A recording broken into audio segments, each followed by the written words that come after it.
What's up everybody, my name is Jerry and I want to thank you for tuning in. Today we're going to do something different. So my everyday bike is a Yamaha FZ09 and I have a full tune ECU reflash by Vcyclenut and I have a full Hindle exhaust and it pops like crazy on D-cell, which is pretty common once you do that on these bikes. And for the longest time I've had the block off plates to install to get rid of that or mitigate the popping on D-cell. It's pretty aggressive, so I want to minimize it and just get rid of it completely, hopefully. So today we're going to go and install the block off plates. It doesn't seem overly complicated, but you have to tear apart quite a bit on the bike. And it is raining today, so it's actually a perfect day to do it. And I have some time, so let's get at doing this. So first things first is remove the seat. Okay, so there are 4 tabs I need to remove on the gas tank cover, which are these ones, and then there's 2 more down here. So I'll do that.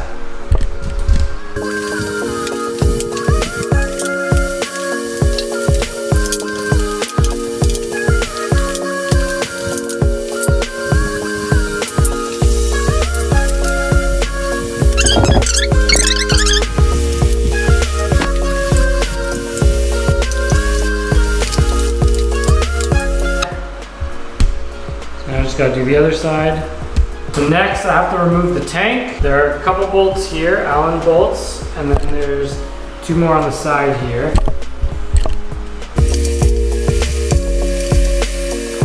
So now I have to remove the tank and disconnect all the lines. Which could be tricky because the gas tank's pretty full.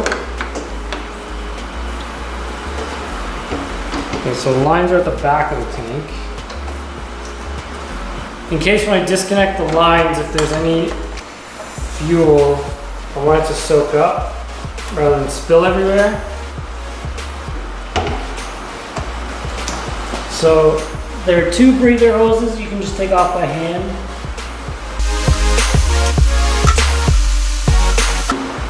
I marked them so I know which one goes back to where.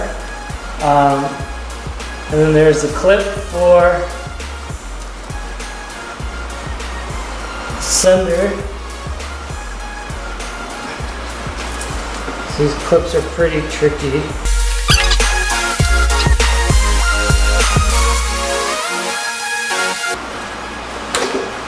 Okay. So tank is off.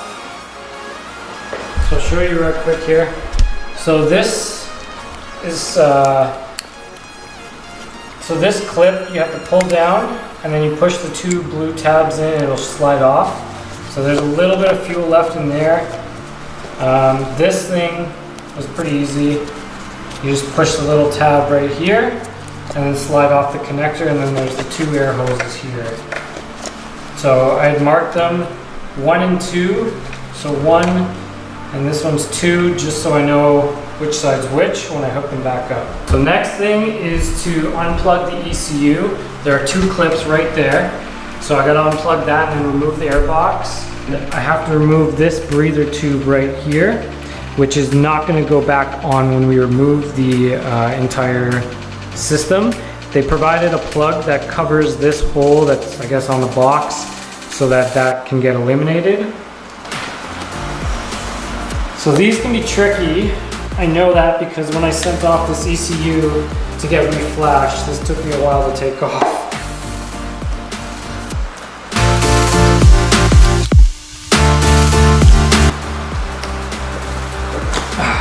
So there's a little tab at the bottom. It's really hard to get access to it to clip it off. There it goes. Okay. And just move the 2 things out of the way. So I'm just going to disconnect the breather tube.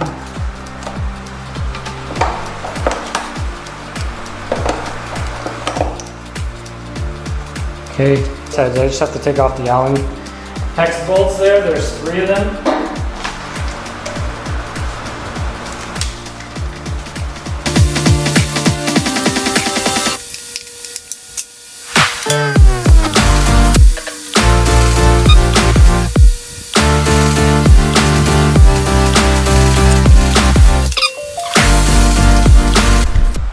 next, there are 3 hose clamps holding the throttle body on. So I need to get an Allen wrench to take these off because it's pretty tight. I need to use one that has a socket adapter. So this is going to be a little tricky. I tried to use a socket wrench on this, but it just wasn't the right angle to crack it. So I'm going to try with the regular Allen. I don't have any T1s, so I'm going to have to figure out how to do this like this. There it goes.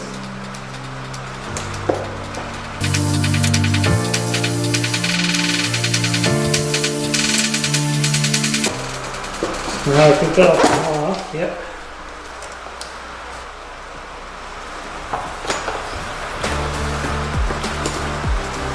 So there's a couple tubes under here, which I think have to be disconnected.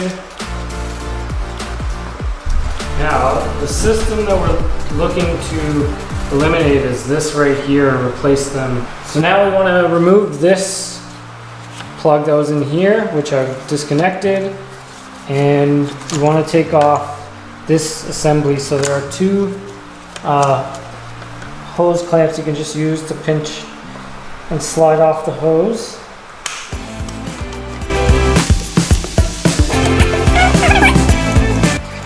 So I think this all comes out now. So all this here, so this whole assembly piece is being discarded pretty much. Next, we need to loosen the horn. There's a 10 mil nut here. Just loosen it, let it hang. And then there are 2 bolts on both sides of the upper side of the rad, which need to be loosened and removed just so you can dip the rad forward a little bit to get access to the bolts holding these plates in here. You can kind of see that. So those 2 screws and the one back here as well, just to give us a bit more access. So next, I need to remove these bolts here.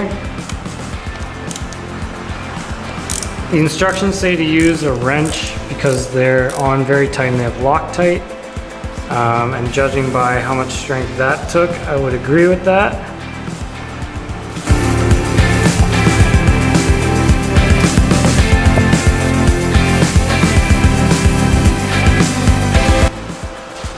So even halfway out, still can't remove it by hand.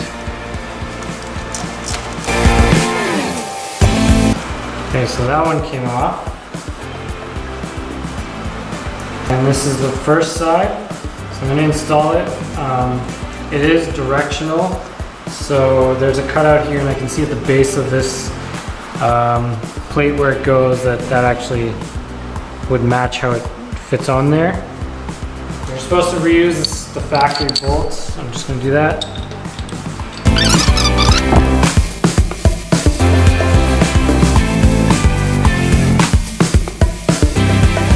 This is the second side. Now, this is the new one, the old one.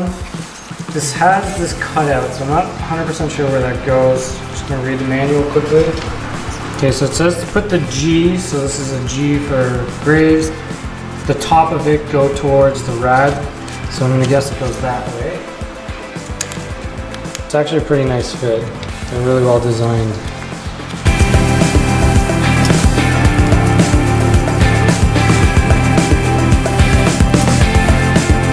The kit came with a little rubber nipple. Just slide that onto the breather hose that was on the airbox, and now essentially block-off plates are installed, and I just have to secure this or zip tie it to the side of the harness here out of the way just so it can't get caught in the rad fan, and then just basically reinstall this in reverse.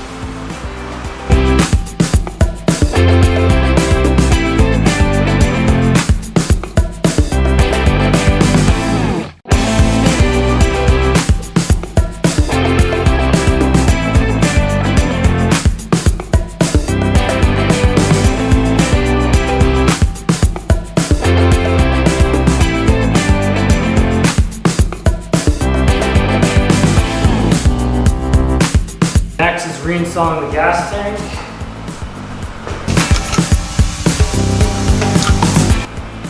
first, hooking this stuff back up.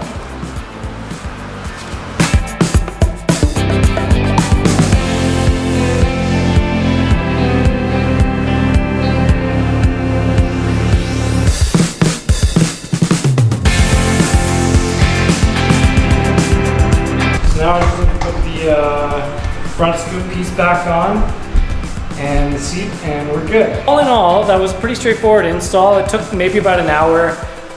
If you subtract the filming time and all that, I could probably do this in about 40 minutes. It's not difficult at all. The instructions are very clear. It's a very simple procedure. So hopefully now, when I go out, it'll reduce the backfiring noise I get a lot. And again, that happens because I put a full exhaust on it and I got my ECU tuned. Vcycle disabled the AIS system, which is what we just removed and placed the blocks instead. So that helped reduce some of the noises and the backfire and the flames coming out of the exhaust. But this will take it a step further and hopefully completely eliminate the backfiring. You'll obviously get some backfiring, but right now it backfires like crazy. It's actually really super annoying. So hopefully you guys enjoyed that and you can follow along if you're doing the same mod. Like I said, it's a very cheap and inexpensive mod. I think those plates are about 30 bucks and it takes about an hour's worth of time to do it. So I'm gonna go ahead and try to start this and ride it when it clears up from the rain, because it is raining right now, like I said. Don't forget to hit the like button and subscribe and hit the little notification bell so you know when I upload some new videos. And thanks for watching, guys. I'll catch you next time.